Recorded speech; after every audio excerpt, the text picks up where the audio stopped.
never know how strong you are until strong is the only thing you can be.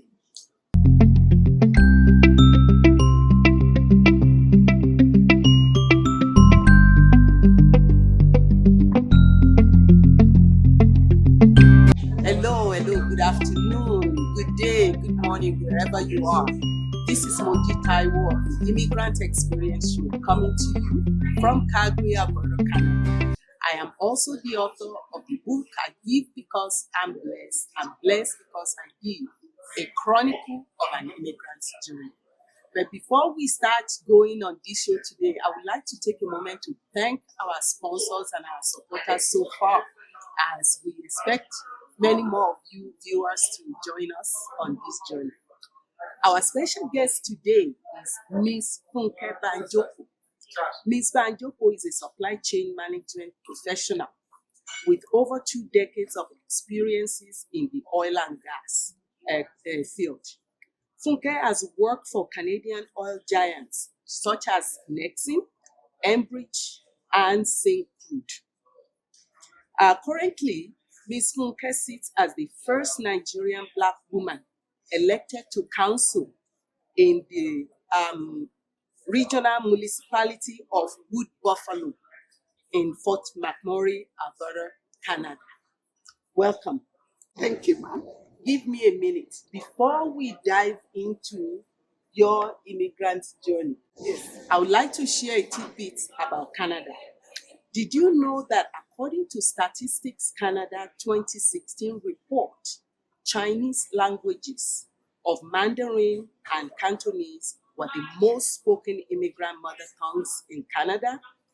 Now you know. So, our special guest.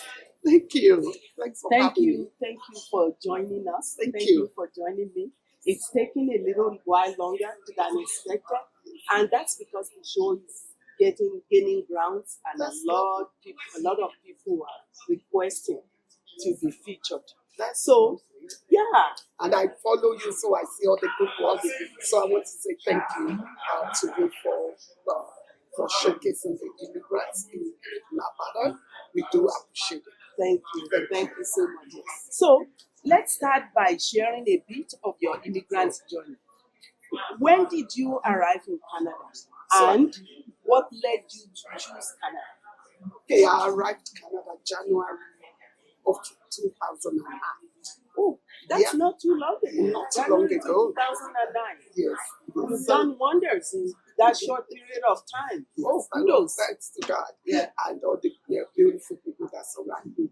So I like most Nigerians or the immigrants who took advantage of the open invitation of skilled workers to Canada. Okay.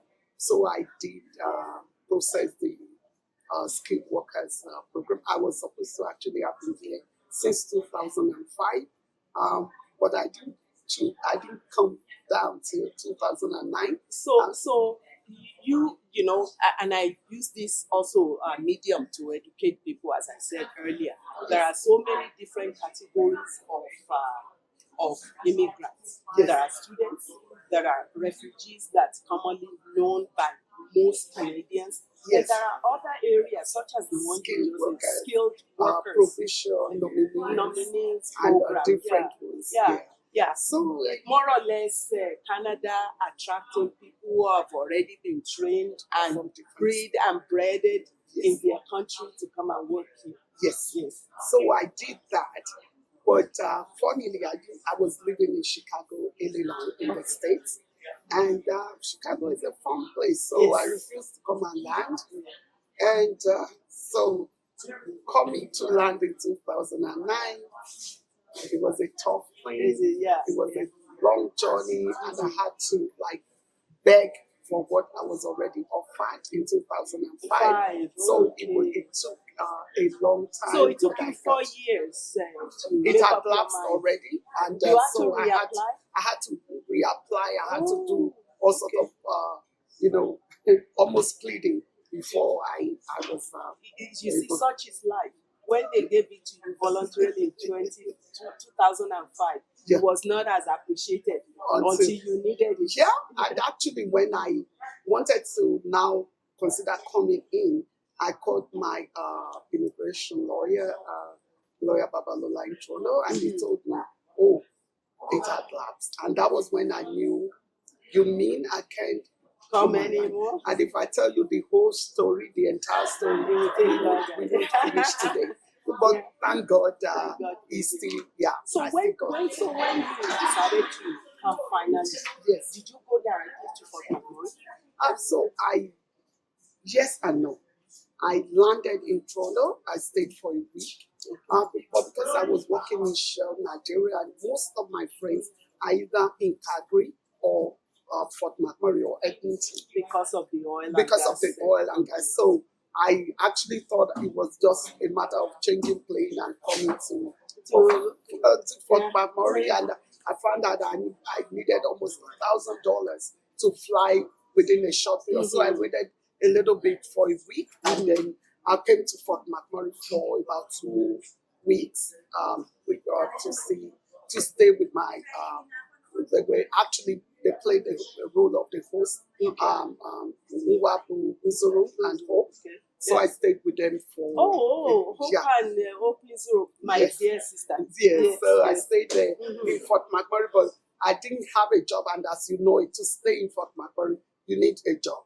Not just a job, you need to have. You just took me into my next question. So I went back to Toronto for a little while, and then I was hired by Nexing, and now they are known as Sinok, and they brought me back to Fort McMurray. I was going to ask, what are some of the challenges you faced right off the get-go when you arrived?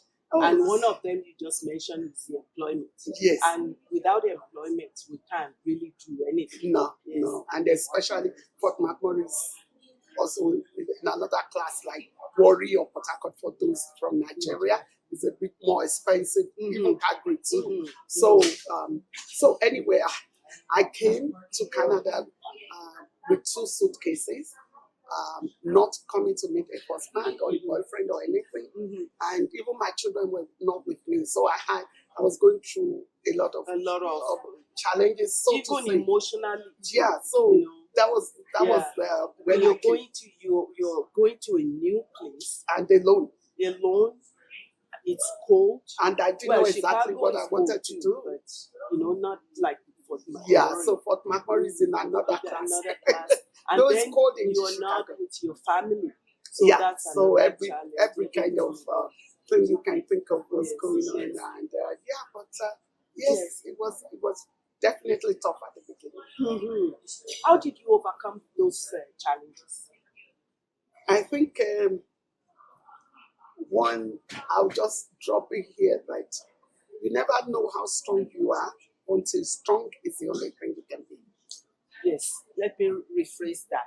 You never know how strong you are until your option is only to be strong. So I either had to be strong or I had to give up.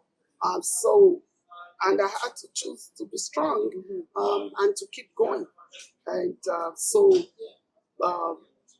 get a job, get a house, brought my kids from Chicago to join me, and it was kids having to leave their friends and their family. So that must be another very challenge. hard. And then to come from Chicago slowly to Toronto for us was quiet. So Fort McMurray is like, okay, no description. But funnily, they grew to like it there, and so I had challenges as you can imagine. Look for the job, people to be connected to people to now have new friends and your community and everything like that. So we're going to talk more about that community. Yes. So from my decades of living in Canada, most Black people shy away from politics or anything. It might be because of our exposure to the kind of politics that we in our country. That might be one reason. Yes. And another reason might be because we don't think we could make a difference. Yeah, it is. But we can. Yes. So how did you get into politics? What motivated you? Yeah, so I think, first of all, I think one of the ways that I coped with all that was going on around me was to get involved with the With the community. community. That's I what was- I'm hoping you will get to. That's why I said we will get to that. Okay, carry So on. I please. kept, I got to Fort McMurray in July 11th. By January, I was already on the Community Services Committee for the city, volunteering. Of course, I volunteer in my church. I'm the secretary and the, do Yeah. this and that You in my got church. involved. Everything that I could lay my hands on to get busy, get connected. And then people were telling me, I'm going to run for mayor, I'm going to run for council. And to me, they were like jokes. So it didn't sink in at all. See, that's what they always say too, that other Like- people see in us what we don't see Yeah. in ourselves. So, Yeah. so it was so funny that it wasn't my intention, it was just to give back to the community. I saw that Canada is one of the, even though after living in the States, Canada is one of those places where I see people volunteer, wake up on Saturday to go and do things, and it's for free. And I wanted to do it. It starts in my last show that we recorded. Yeah. Was the fact that 8 in 10 Canadians actually volunteer. I couldn't believe it. Even old people, they have the places they volunteer. So I feel the need to copy what is good about the Yes. new culture. Yes. And so I was sold out to the community. And so definitely, so to cut the story short, during the COVID was when actually I think COVID gave me some good things too. Oh, yes. So I worked from home and all that, and then I looked at it, and then the election thing was coming up, and people were starting, then I said, wait a minute, why don't I just go to council and my voice will be heard a bit louder and clearer on things maybe that I had suggested on committees. I would be sitting at the higher table, so to say, Yes. and speak clearer. And the first, I think I called my pastor and he said, what are you waiting for? We've been telling you for Go years. it. I called this one and that one, and everybody was like, it was like they had a meeting. Like, okay, yeah, go for it. We're behind you. And so that was it. But my background, my parents were actually a little bit into politics. My mother was served as a councillor for under, I think, military government, if I think back now, because she didn't run for election. Well, I So- was going to say not so much politics, but in community service. Yes, community service. Yeah. And then my dad was a customary court judge. George. So okay. I grew up Serving. serving and Yes. seeing them do Yes. things and hearing people's stories and seeing them wanting to help. Yeah. There is a page in my book where I wrote about my parents' service to the community. I grew up because people, of course, also ask me, how come you always You always do doing this. I grew up in a household where on Fridays, because I was brought up in a Muslim home, Okay. on Fridays the shop is shut down and we make big pots of Food. tea and sugar cakes. And neighborhood kids will line up and get Yes. unfailingly every Friday. So the whole process. So, and not only, I'm going to speak for you here, if you don't mind me. Going back to, you can either survive or give up. You have to survive, and part of that strategy is being involved with your community, knowing where you are and the people who occupy the spaces and how you can contribute to that space. That's true. So, Yes. and we immigrants need to do that. Yeah, and it's amazing when you see how people, and I actually during this journey of being a councillor, we went to a fire hall in one of the suburbs in Fort McMurray, and this had 8 volunteers, and that's how that They place operate. runs. Yeah. I had to ask again, do you run on volunteers? They said that has been the case for years and it's working. And if they call them at least 2-3 people will show up. And these people also spend their time training Yes. because they have to train Oh, yes. constantly. Oh, yes. Yeah. And they are doing it. Yeah. And they are not paid. So, how is life as a black immigrant woman politician? Well, and because I know that not everything is easy or rosy. No, not everything. Is easy. And to backtrack a little bit, I'm actually the first black ever, male or female, Nigerians or no Nigerian. Yes. To ever come to council in the region. So, and when I declared, even some of my close allies, not out of disrespect, but out of love, told me, people will get to know you this time, and maybe next time, it's a good thing you show your face. They are kind of trying to prepare you for failure. Yeah, so that was the expectation, and I thought, oh my God. But I also saw them out there with you. Yeah, and on the campaign trail, I saw you. I saw people them know that you know your stuff and you are going ahead and you are focused. They'll come get along. More people along. Yes. People, in fact, some of the stories were so amazing, people won't believe it.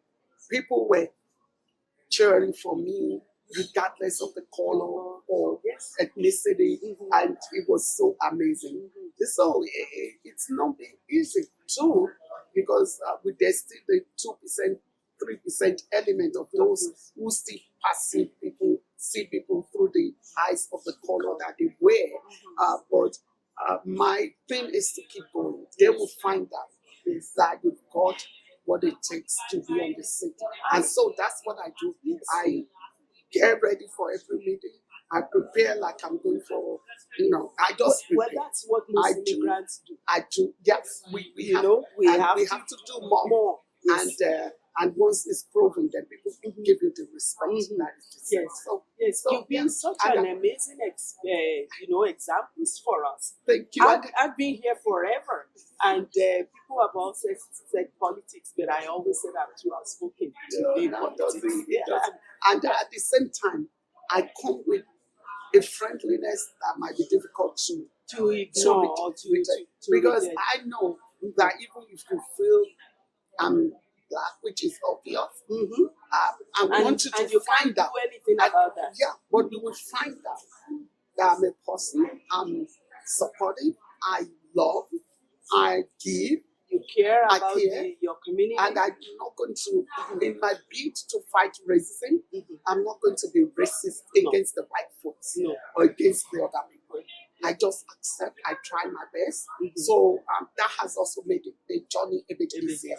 Because somebody coming with this, but when they find out who you are, there's a tendency for I them always to say you can accept kill people with kindness. Yes. You disarm people with kindness. Yes. It never fails. Yeah.